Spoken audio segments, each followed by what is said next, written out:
الجن والإنس إلا ليعبدون ما أريد منهم من رزق وما أريد أن يطعمون إن الله هو الرزاق ذو القوة المتين صدق اللہ.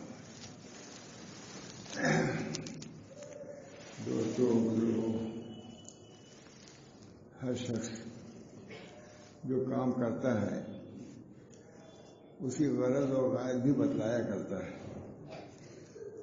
تو اللہ جل شانہ نے بھی اپنی غرض پیدا کرنے کی جنہوں نے اس کو صاف صاف ظاہر فرما دیا ہے.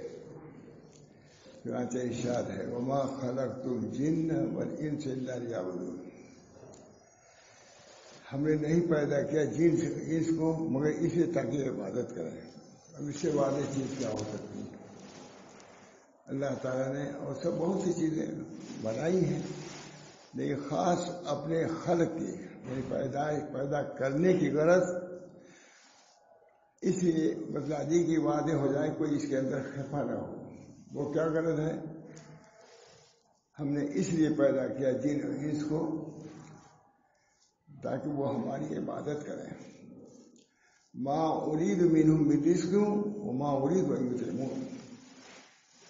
ما اريد، ان سے ہم رزق کا مطالبہ نہیں کرتے.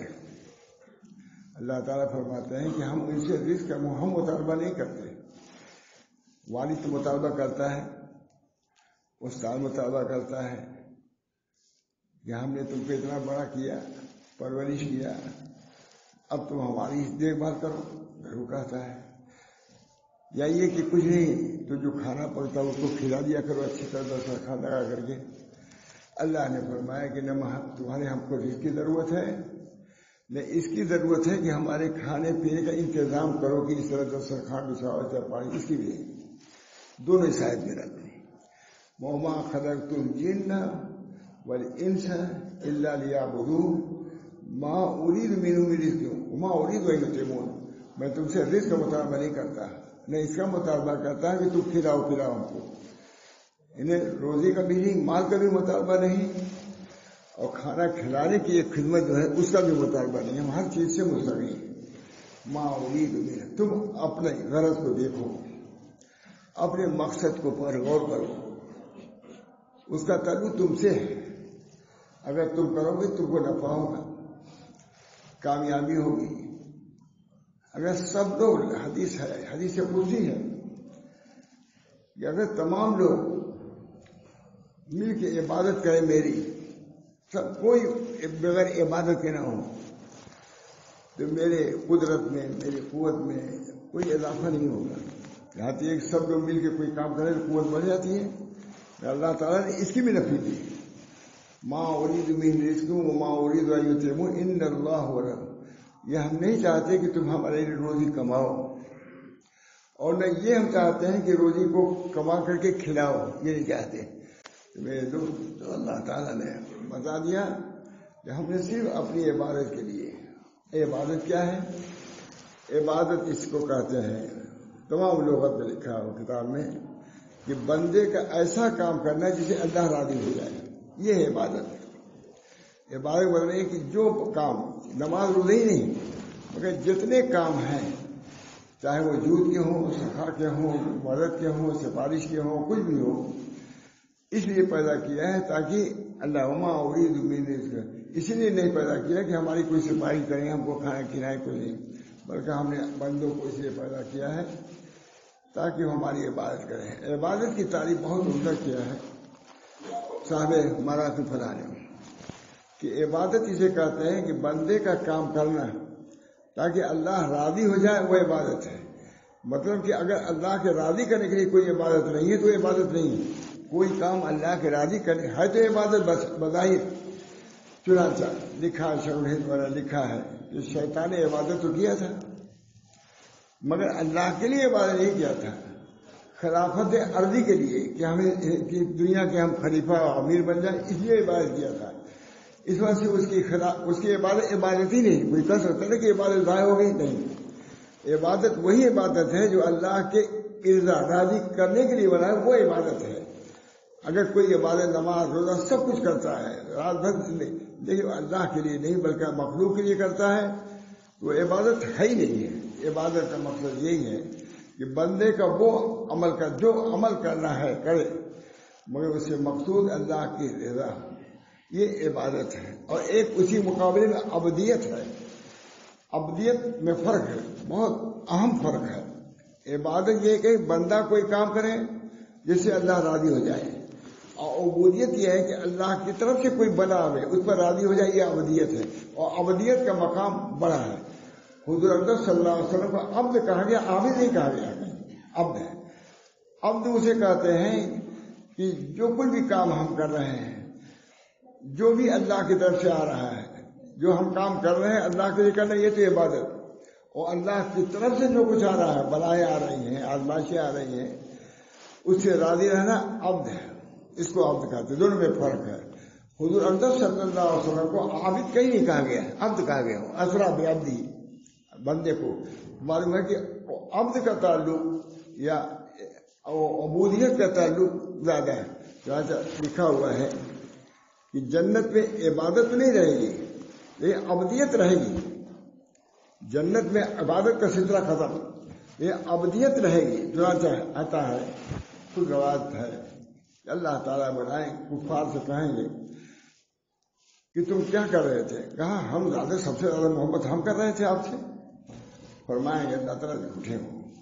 مومنین کو بلاویں گے اللہ تعالیٰ، ان کو تم کہتے ہیں کہ تم اگر سچے ہو میری محبت میں تو جہنم میں کود جاؤ۔ یہ کافی نہیں کودیں گے، لیکن مومنین فوراً کود جائیں گے، کیونکہ وہاں یہ عبادت نہیں ہے بلکہ حضور کی عبدیت اللہ ہے کہ جو کہاں کر دیا اس کو۔ اس بنا پر اللہ تعالیٰ نے ہم کو آپ کو پیدا کیا ہے، اسے ایسا کام ہم کریں جس سے اللہ راضی ہو جائے۔ نماز پڑھنے جیسے راضی، روزہ رکھنے سے راضی ہوتے ہیں، اسی طرح میرے دوست و بزرگوں اخلاقیات کا اہتمام کرنا، جس سے کسی کو اذیت نہ پہنچے، کسی کو تکلیف نہ پہنچے، یہ بھی کیا ہے؟ اللہ کی چاہی ہوئی چیز ہے۔ وما خلقت الجن والانس الا ليعبدون، اور کہتے ہیں وہ اس میں مکارم الاخلاق، حضور فرما رہے ہیں میری پیدائشی اس لیے ہوئی ہے، میری بعثت اس لیے ہوئی ہے کہ مکارم اخلاق کی تکمیل کروں۔ دونوں چیزیں عبادت بھی ہیں، عبادت میں تعلق ہم سے ہے، ہم جو کام کریں اللہ راضی ہو جائے، یہ عبادت۔ اور اللہ کی طرف سے کوئی چیز آئے، مصیبت بلا آ رہی ہے، ہم راضی ہو جائے، یہ عبدیت ہے۔ دونوں میں فرق ہے، اور عبد کا درجہ زیادہ ہے۔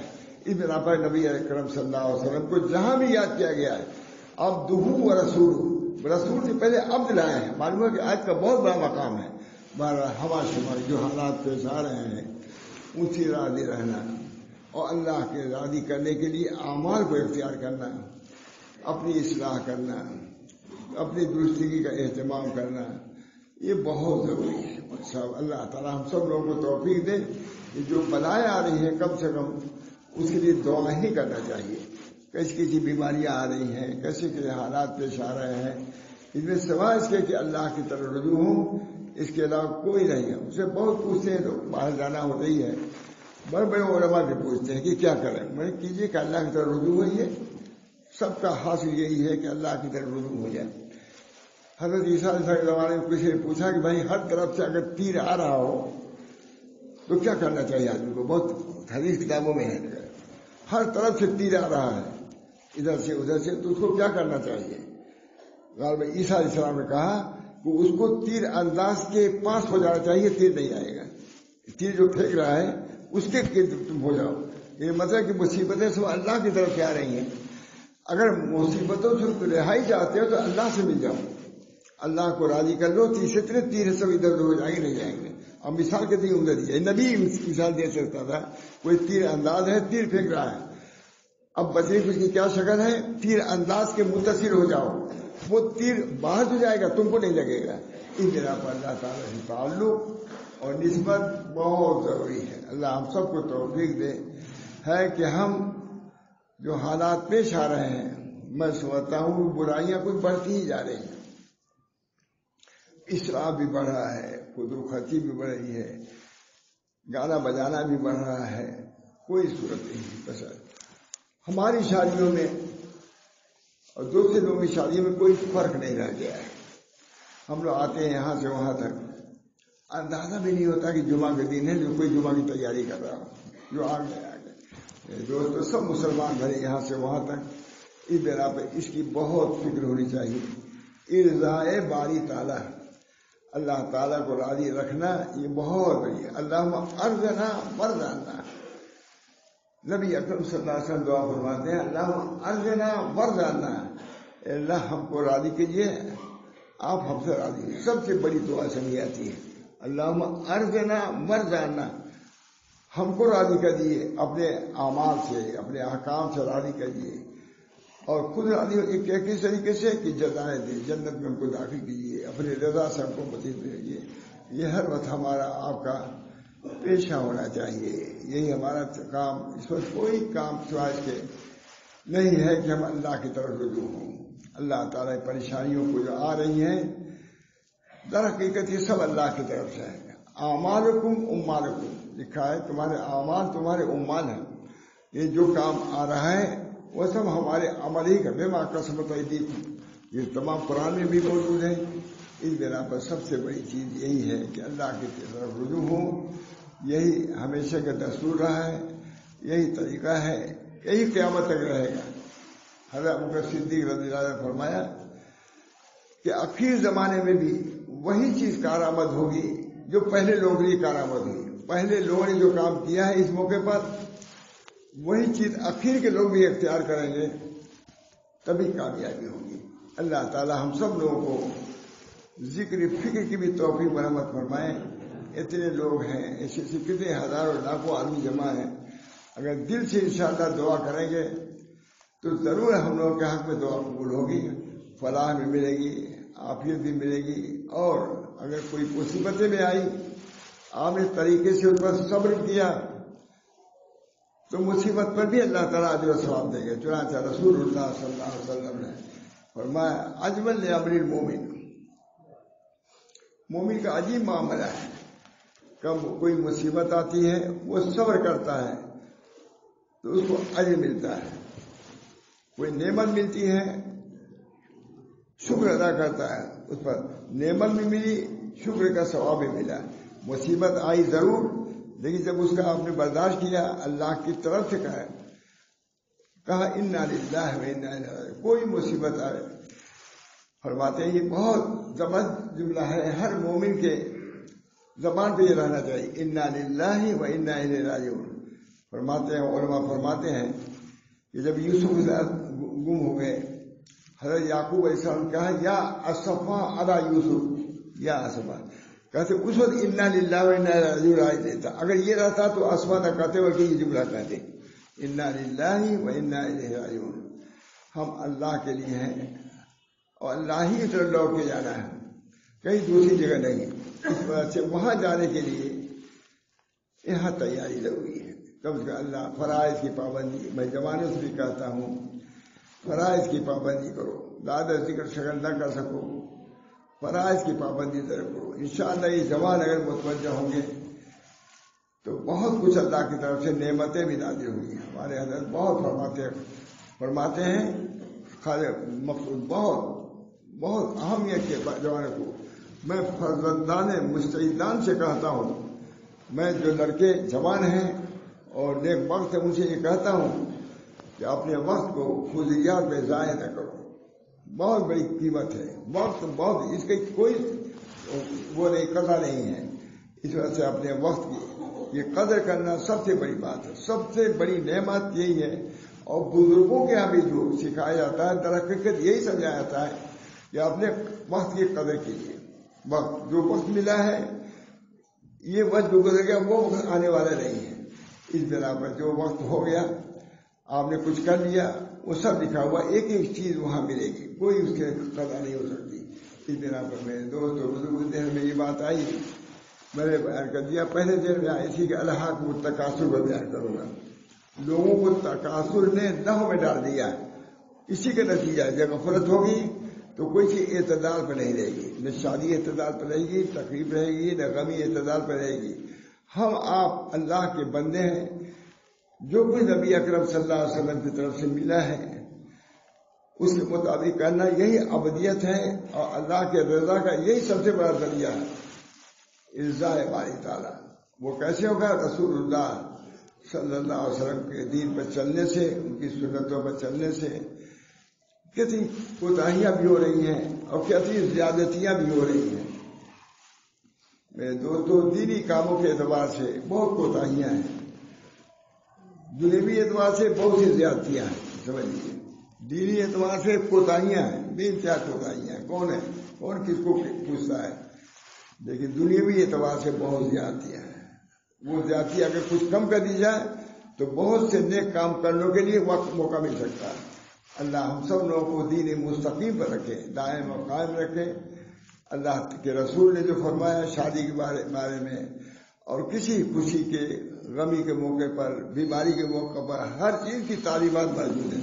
الیوم اکملت لکم دینکم واتممت علیکم نعمتی. تمہارے دین کو کامل کر دیا کہ مصیبت میں تم کو کیسا رہنا ہے، نعمت میں کیسے رہنا ہے.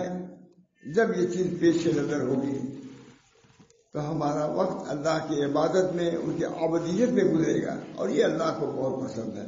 اللہ ہم سب کو توفیق دے کہ اپنے وقت کی ہم قدر، اس سے بڑھ کے کوئی چیز نہیں ہے. ایک بزرگ تھے، وہ کھانا ہمارے بہت سنا محمد احمد صاحب سے کہ وہ کھانا زیادہ ستو رکھے رہتے تھے اور جلدی گھول کے پی لیتے تھے. کہا بھائی دیکھو، یہ روٹی کھانے میں اتنا وقت لگے گا تو یہ سب کے لیے، وہی یہ بھی کہتے تھے، سب کے لیے نہیں کہتا، ان کا حال بیان کر رہا ہوں. ان کا حال یہ تھا کہ ستو رکھے ہوئے تھے، بھوک لگتی تھی، اس کو کر پی لیتے تھے. کہتے یار روٹی کھانے میں اتنے آیتوں کی تلاوت کا نقصان ہو جائے گا. معلوم ہے کہ یہ سب کے لیے نہیں ہے، لیکن اس سے یہ تو معلوم ہوا کہ وقت کی قدر ہونی چاہیے.